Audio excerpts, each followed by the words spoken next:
minha pesquisa se está em uma simulação de edifício escolar em clima amazônico. Ela se deu muito num trabalho colaborativo, como o Caio, no outro bloco, comentou no final, entre um artigo prévio, pré-iniciado, do Tiago Vieira Pereira, que está estudando um edifício escolar padrão do FNDE lá na área de clima amazônico, no Pará, na cidade de Afuá, e casou quando eu entrei no CEPBIC do Caio, o Tiago também é orientado pelo Caio, casou de colaborar nossas duas pesquisas, a minha em iluminação natural e o Tiago no viés mais térmico. Então, esses dois trabalhos, meu trabalho vai ser muito colaborativo com o dele, por isso que eu convidei ele para apresentar junto comigo hoje.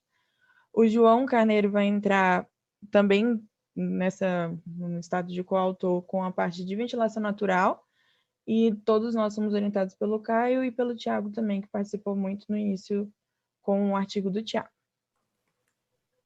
Tiago, você está aí? Estou aqui. Está me ouvindo?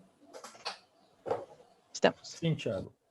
Bom, a pesquisa partiu do estudo em relação ao clima amazônico e aos edifícios educacionais implantados nesse clima, o que já é uma fragilidade de pesquisa, porque são poucos estudos que tem para essa área, e especificamente quando se contempla a questão do conforto, enfim. E aí, associado a isso, quando a gente começou a casar a pesquisa, a gente tentou fazer essa busca associando o conforto térmico e o conforto lumínico, o que foi um filtro maior ainda e dificuldade de pesquisas nesse sentido. E essa associação do conforto térmico e conforto lumínico, ela tem um equilíbrio complicado nesse tipo de clima, porque ao mesmo tempo que a gente precisa de um maior sombreamento para evitar uma radiação direta para os ambientes internos educacionais, acaba prejudicando o desempenho lumínico, a distribuição de luz no ambiente, de maneira geral. E aí a gente pretende já começou a adotar, na verdade, a simulação computacional como um mecanismo de avaliação de todo esse processo. Bom, então, o processo se dá na cidade de Afuá, no Pará, partindo do projeto padrão, da escola padrão do FNDE. Vale salientar que Afuá é uma cidade que está em constante processo de alagamento e possui, em sua totalidade, praticamente, uma estrutura palafítica em toda sua extensão. Então, parte do modelo padrão, e se discutiu muito no início, ainda no trecho do estudo do Tiago, no artigo dele inicial, discussão dos materiais a serem adotados, porque pontuou-se que as construções de madeira, por causa dessa questão palafítica de alagamento, tem uma tendência a um desgaste mais rápido, por causa do alto índice nível pluviométrico, etc. Porém, por outro lado, as vedações em alvenaria do modelo padrão poderiam que apesar de representar maior durabilidade, poderiam exercer um elevado peso, conduzindo a problemas com as fundações, em um espaço que, de novo, está em um constante processo de alagamento. Então, a solução adotada nesse modelo proposto é de vedações em wood frame, permitindo que faça utilização da madeira local para a estruturação dessas paredes e fechamento com placas cimentícias, possibilitando maior durabilidade do sistema construtivo, só que sem exercer essas cargas excessivas. E isso para as vedações. Para a cobertura, vedações verticais, né? Para as coberturas, adotou-se um uso de estruturas em madeira também, só que com telha termoacústica. Já no pensamento da ventilação natural, fugiu a palavra, para melhorar, né, o maior uso da ventilação natural, foram adotadas janelas de veneziana para permitir essa ventilação constante. Então, houve essa mudança tanto de arquitetura, o projeto altera, né, do padrão para o proposto, e também de materiais, que mais para frente a gente vai visualizar as primeiras simulações, houve essa distribuição de materiais e da arquitetura dentro dos cenários. Então, o objetivo, já depois desse casamento de trabalhos, né, do meu e do Thiago, é avaliar as estratégias e os materiais adotados por uma escola municipal na cidade de Afuá, no Pará, e dentro disso avaliar o padrão de escolas do FNDE a partir de adaptações feitas para o clima amazônico. Então, essa mudança do modelo proposto parte desse pensamento de adaptar melhor o padrão a um clima que é muito atípico dentro do nosso país, né? E além disso, aí sim, entrando, já casando a minha contribuição e a do João também, né, do João Carneiro, simular dentro desses dois tipos diferentes de modelo a carga térmica gerada, a ventilação natural e a iluminação natural, tentando entender como esses três desempenhos se casam nesse clima da zona bioclimática 8, majoritariamente, né?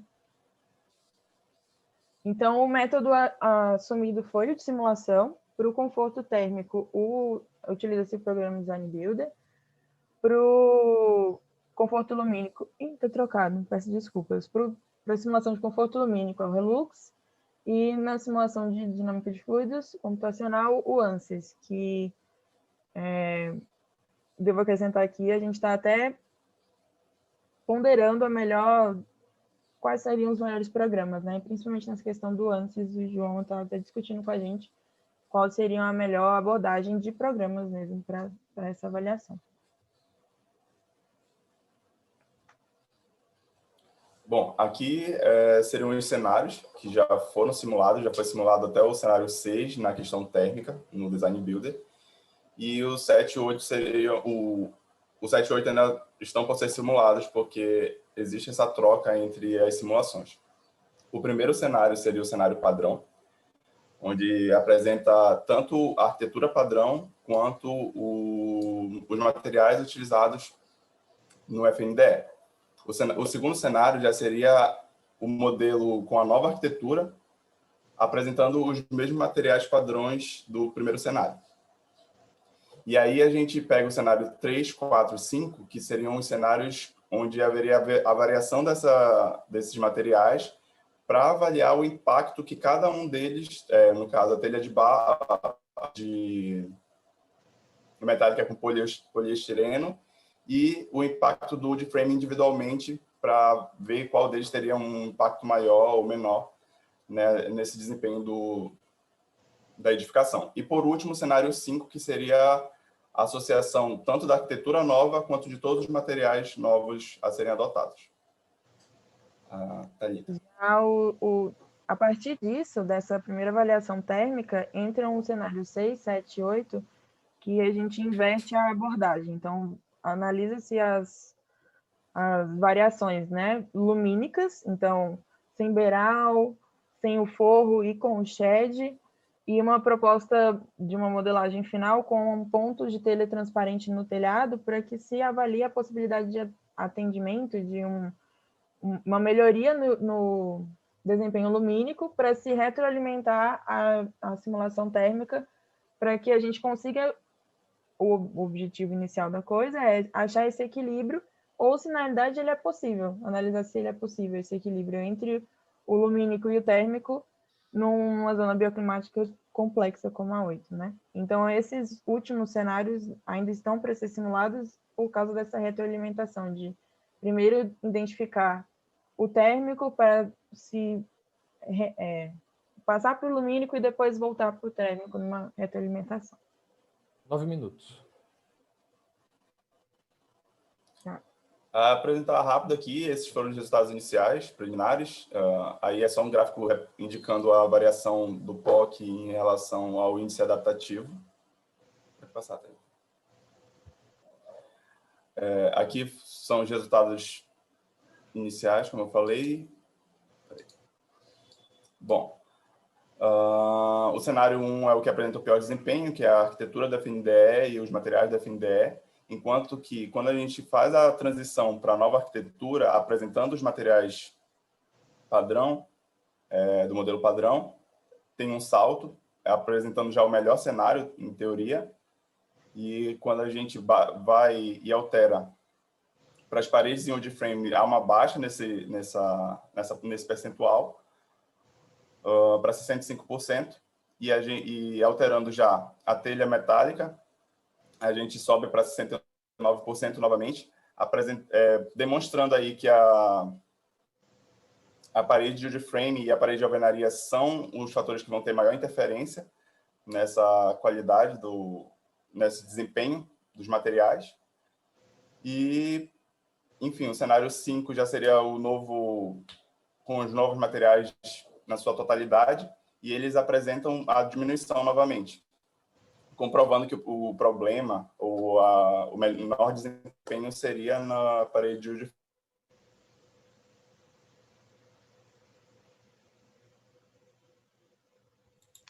O Thiago travou, acho que... Ficou mudo, né? Travou. Travou, Travou, né? Ali, A internet dele está instável. Bom, mas esse próximo slide é para demonstrar aonde ocorreram, em quais cenários ocorreram os gaps de mudança. Então, do cenário 1 para o cenário 3. E, por último, Voltou, Thiago, tinha travado. E por último... Continuando, vai, Thiago. Vocês estão me ouvindo? Estamos. Sim. Ah, tá. Não, era só para representar, era mais representativo esse slide, só para indicar as grandes diferenças que tem, que é da arquitetura e a diferença dos materiais. É isso, pode passar. Bom, então a hipótese, que a gente não colocou como resultado, visto que ainda está em desenvolvimento a pesquisa, então a hipótese é se as estratégias passivas de conforto lumínico aumentam a carga térmica interna e as estratégias de sombreamento para redução de carga térmica prejudicam o conforto lumínico, a solução idealizada a ser pesquisada seria a adoção de estratégias passivas de iluminação indireta que podem ser eficazes, buscam ser eficazes para aumentar o conforto luminoso dessas escolas sem prejudicar o conforto térmico que é tão crítico nessa zona. A pesquisa é para encontrar essa solução que é uma solução ideal. E para isso, essa retroalimentação, esses resultados estimados de alcançar a qualidade ambiental nas escolas na zona bioclimática 8, fazendo essa retroalimentação de desempenhos, que é o que a nossa pesquisa busca representar por meio da simulação. Essas são as nossas referências. Muito obrigada. Muito bom.